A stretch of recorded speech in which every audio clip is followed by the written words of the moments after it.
안녕하세요. 다소 개방적인 제 아내와 저는 회사 근처에서 만났습니다. 아내는 저보다 9살이 더 어립니다. 처음은 근처 다른 회사 비서 면접을 보러 왔다가 아내가 회사 근처에서 점심을 먹고 있었어요. 첫눈에 반해서 말을 걸게 되었고 우리는 그렇게 인연이 시작되었습니다. 우연치 않게 만나게 되어 짧은 연애 기간을 거쳤고 바로 결혼을 하였습니다. 그야말로 초고속으로 결혼을 한 거였죠.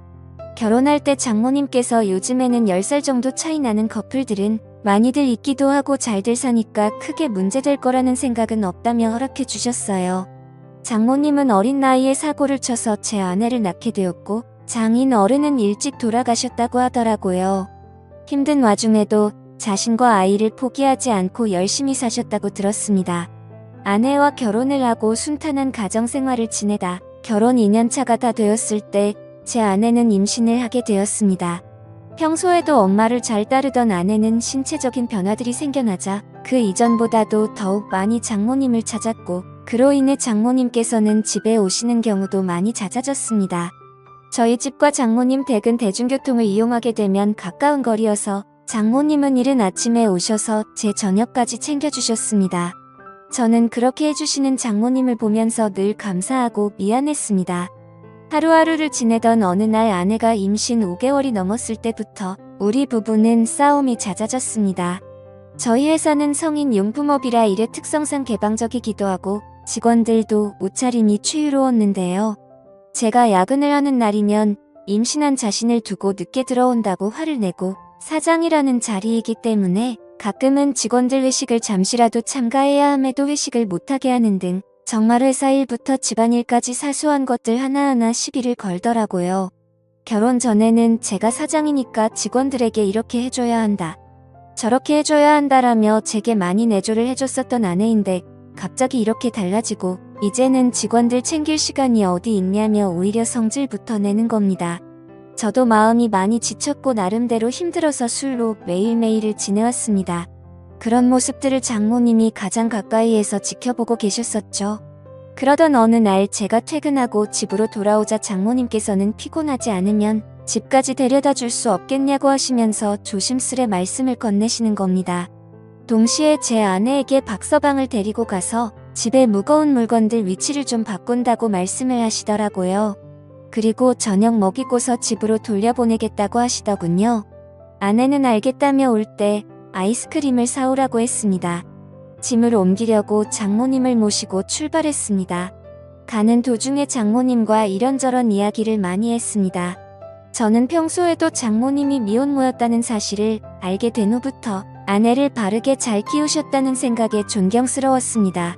그 이야기를 하자 장모님께서 갑자기 왈칵 눈물을 흘리시더라고요. 그러시면서 미혼모가 어떻게 되었는지에 대한 얘기들을 해주셨어요. 혼자서 딸을 키우면서 쌓아둔 많은 얘기들을 해주셨습니다. 저는 그런 장모님을 보면서 어린 나이 때부터 마음고생이 심하셨겠구나 생각도 들었고 장모님이 이제는 제게 마음을 많이 열어줬구나라는 생각을 하였습니다. 그런 이야기를 듣고 있자니 저도 덩달아 마음이 아프고 여자같이 어린 장모님을 보면서 감정이 묘했습니다. 장모님 댁에 도착하자 무거운 식탁이나 물건들을 선발에 올려달라고 말씀해 주셨고 밑에서 도와주신다며 제 아래에 계셨습니다. 아까부터 묘한 감정에 휩쓸렸던 저도 모르게 아래가 달아올랐고 장모님 눈앞에서 써버렸습니다. 너무 민망해서 가리고 싶었지만 두 팔은 이미 물건을 들고 있어서 다 보셨을 겁니다. 그날은 도망치듯 밥도 안 먹고 집으로 돌아왔습니다. 하지만 그때부터 저희들 사이에는 문제가 생겨났습니다. 점심에 매일 밖에서 음식을 사서 챙겨 먹던 저를 안쓰럽게 생각해 주셨는지 장모님은 도시락을 직접 싸서 제게 가져다 주셨습니다. 제가 운영하는 회사는 저희 집과는 버스로 2정거장 정도 떨어져 있습니다. 처음에는 그런 장모님의 수고스러움에 부담스러운 마음도 있었지만 어느 순간부터는 장모님과 점점 더 가까워졌고 그런 일상들이 당연하게 여겨지더군요. 오늘은 무슨 반찬을 갖다 주실까라는 생각에 빠지는 날들이 점점 더 많아졌습니다. 그리고 그런 나날들을 보내다 보니 제 아내를 모르는 경비분들과 청소 이모님들이 사모님께서 이렇게 정성스럽게 도시락을 매일 갖다 주시냐며 사모님이 참 미인이시다라고 하시더군요. 주민분들이 볼 때는 당연히 부부 사이라고 봤을 것 같습니다. 장모님은 저와 나이 차이가 많지 않았고 미모도 훌륭하셨으니까요. 심지어 누가 장모님이 이렇게 매일 같이 도시락을 싸서 직접 갖다 주리라고 상상이나 할까요? 저는 살면서 이런 따뜻한 배려를 받는 건 처음이었고 정말 아내와 장모님의 행동이 비교가 되면서 뭔가 마음이 자연스레 흘러가더라고요. 그렇게 시간은 흘렀고 아이가 태어났습니다. 아이가 나오는 시간이 정말 길어서 아내가 산통으로 정말 고생을 많이 했었습니다. 아내는 그렇게 아이를 낳고 산후조리원에 있었고 그동안 저는 혼자서 집에 있어야 했습니다. 장모님은 집에만 있으면 뭐하냐면서 아내도 케어하고 저녁엔 저희 집에 와서 살림을 해주시겠다고 했습니다. 첫째 아내는 제가 산후조리원에서 밤늦게까지 있다가 집으로 돌아와서 별다른 일이 벌어지지 않았는데 둘째 날부터 결국에는 벌어져서는 안 될 사단이 일어나고야 말았습니다. 집에 도착했는데 짧은 반팔티에 굉장히 짧은 바지를 입고서 바닥을 닦고 계시는 겁니다. 그 모습을 보는 순간 저는 정말 깜짝 놀라버렸습니다. 사실 말이 장모님이지 40대 초중반의 장모님은 밖에서 보면 어느 남자들이나 뒤돌아볼 만큼 미모가 훌륭했고 몸매는 말도 할 게 없고 30대 못지않은 미녀였습니다. 장모님이 아니라 다른 여자였다면 이렇게 놀라지도 않고 아마도 계속 몰래 쳐다보았을 겁니다. 아마 다른 남자들도 공감하실 겁니다. 하지만 그런 광경을 보기에는 너무 부담스러웠고 그렇다고 또 장모님을 보고 좀 단정하게 입어주시면 안 되겠습니다 라고 하기도 어려운 상황이었어요. 결국 저는 조심스럽게 눈을 돌린 채 얼른 제 방으로 들어갔습니다. 그렇게 장모님은 집 여기저기를 한참 청소를 하시더니 저녁 식사를 차릴 테니 얼른 씻고 나와서 식사를 하라고 하시더군요. 그렇게 저는 샤워를 하러 들어갔고 장모님과 단둘이 집에 있는데 이렇게 샤워를 하고 있다니 뭔가 기분이 묘하고 야한 생각이 들기까지 하더라고요. 저는 샤워를 마치고 장모님과 저녁 식사 자리를 가지면서 밥을 먹고 있었습니다.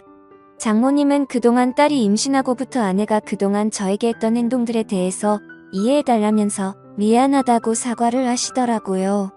저는 충분히 이해한다며 걱정 말라고 말씀을 드렸고요. 장모님과 저는 그렇게 이런저런 얘기를 나누면서 식사를 하고서 소맥 한 잔을 마시기 시작했는데요. 한 병이 두 병이 되고 두 병이 세 병이 되고 점점 마시다 보니 장모님과 저는 금세 술에 조금 취하게 되면서 그때 이미 저희들 사이에 아내의 존재는 서서히 흐려지기 시작했습니다. 장모님은 마치 동청회에 온 첫사랑처럼 예뻐 보였고 기분이 좋아졌습니다. 아내와 매번 느끼고 지내던 세대 차이를 장모님과는 전혀 느껴지지 않았고 그렇게 긴 대화를 주고받았던 것 같습니다. 냉장고에 있던 맥주와 소주들도 다 돈이 나게 되었고 오래간만에 술이라 살짝 부족하더군요. 그때 눈에 띈 건 진열대에 놓여있던 양주였고 그 양주를 열면서부터 저희들 사이에 틈이 열리게 되었습니다. 40대 초중반의 나이에 얼굴 몸매는 20대도 부럽지 않을 만큼의 장모님은 누가 봐도 관리를 잘했기에 그동안 오랫동안 참았단 제 욕구가 생겨나기 시작했습니다. 술에 잔뜩 취해버려 주차할 수가 없게 되었고 식탁에 엎드려 자고 있는 장모님에게 조금씩 다가가게 되었습니다. 정말 피부가 뽀얗고 잡티 하나 없이 너무 예뻐 보였습니다. 그래서 저도 모르게 얼굴에 손을 대고 있었습니다. 다만 움직임이 없는 장모님을 보면서 안심을 했고 술에 취해서는 저도 모르게 잠이 들어버렸죠. 다음 날 기억을 더듬어 보면서 사위로서는 해서는 안 될 짓을 한 걸 깜짝 놀라면서 일어났습니다. 거실로 나가보니 장모님은 전날에 술을 너무 마셔서 기억이 없다면서 정리가 안 된 술자리를 정리하기 시작했습니다. 저는 속으로 한숨을 내쉬며 한편으로는 다행이라고 안심하면서 어색하지 않은 티를 내려고 TV를 봤습니다. 그날은 연휴기도 해서 집에 있었는데 장모님은 딸에게 다녀온다며 집 밖으로 나가셨습니다. 그래서 저는 조금은 편안해진 마음으로 더 쉬고 있었습니다. 그날은 어제 있었던 일로 인해 아내에게 죄책감에 차마 얼굴을 보러 갈 수가 없겠더군요. 그렇게 저는 반성을 하면서 집에서 있었고 시간은 자정이 다 되어갔습니다. 아무래도 장모님께서는 아내와 같이 있으려나 보다 하고서 잠자리에 들려고 방에서 누워있는데 문 여는 소리가 들리더니 장모님이 자정이 조금 넘어서 집으로 들어오시더군요. 장모님은 어디서 술을 드신 건지 취하셔서 술 냄새가 진동을 하더라고요. 저는 술에 취한 장모님께 인사를 드렸고 장모님은 스스로 방으로 들어가서 누우셨습니다. 그렇게 잠에 드시는 걸 확인하고 저도 제 방으로 들어와 잠을 자려고 돌아서는데 갑자기 장모님이 저에게 어제 있었던 일에 대해서 할 말 없냐고 하시는 겁니다. 내가 어제 잠든지 알았냐며 어디서 내 얼굴에 손을 대느냐고 하더라고요. 저는 정말 깜짝 놀랐고 혹시라도 아내에게까지 말씀하신 건 아닐까 너무나도 놀랐습니다. 저는 장모님에게 다가가서 무릎 꿇고 빌었습니다. 그런데 장모님은 갑자기 돌변하시더니 이번 일은 돌이킬 수 없으니 아내에게는 절대로 비밀로 하자고 하시더군요. 그리고 이미 일은 벌어졌고 용서를 해줄 테니 술이나 한 잔 더 하자고 하시더군요. 그래서 저도 도저히 맨정신으로 버티기에는 감당이 되지 않았고 양주를 거의 원샷 하다시피 마셨고 어제보다 더 많이 취했습니다. 저는 장모님에게 그동안 느꼈던 고마움과 감정들에 대해서 말씀을 드렸고 장모님은 자기 때문에 실수한 것 같다며 눈물을 보이시더라고요. 눈물을 닦아드리고 다독여드리다 보니 또다시 분위기가 묘해지면서 결국 장모님과 저는 넘어서는 안 될 선을 넘어버리게 되었습니다. 술에 취해서인지 장모님이 너무 완벽한 여자여서인지 점점 아내에 대한 생각과 죄책감은 사라지고 없어진 것 같았습니다. 그렇게 그날 이후로는 아내에게 가는 시간 외에 집에 있을 때는 저희 둘은 거의 부부와 다름없이 지내게 되었습니다. 서로가 이제는 이름을 부르면서 지내는 지금까지 와버렸고 조금이라도 떨어질 수 없는 사이가 되었습니다. 이렇게 생활을 이어온 지 거의 2주가 다 되어가는 것 같네요. 이제 일주일 정도만 있으면 아내가 다시 집으로 돌아오는데 더 이상은 아내에게 미안해서 집에서는 도저히 이렇게 지내서는 안 될 것 같았습니다. 처음에는 술에 취해 장모님의 미모에 이끌려 호기심으로 시작했지만 그 이후부터는 제가 너무 빠져들었고 어느 순간부터는 아내가 알게 될까 점점 무서워지네요. 태어난 제 아이에게도 너무 미안합니다. 제가 정신 나간 짓을 한 건 너무나도 잘합니다. 아내에게도 지쳐 있었고 아내와의 관계도 서운해지다 보니 순간적으로 했던 행동들인데 지금 되돌아보고 있자니 후회가 되기도 하고 앞으로 어떻게 해야 할지 고민입니다. 장모님에 대한 제 마음이 얼마나 큰지도 잘 모르겠고요. 장모님도 아마 저처럼 이런 고민들을 하시지 않을까 싶습니다. 이 비밀이 밝혀지면 두 사람의 관계가 평생 끊어질 텐데 지금처럼 비밀로 지내는 게 최선이 아닐까 생각도 들고 저는 정말 어떻게 해야 할까요? 선명한 말씀 댓글로 남겨주시면 깊이 새겨 듣겠습니다. 오늘의 사연 여기까지입니다. 지금까지 읽어주신 모든 분들 감사합니다. 구독과 좋아요, 알림 설정 눌러주세요. 그럼 모두들 행복한 하루 보내세요.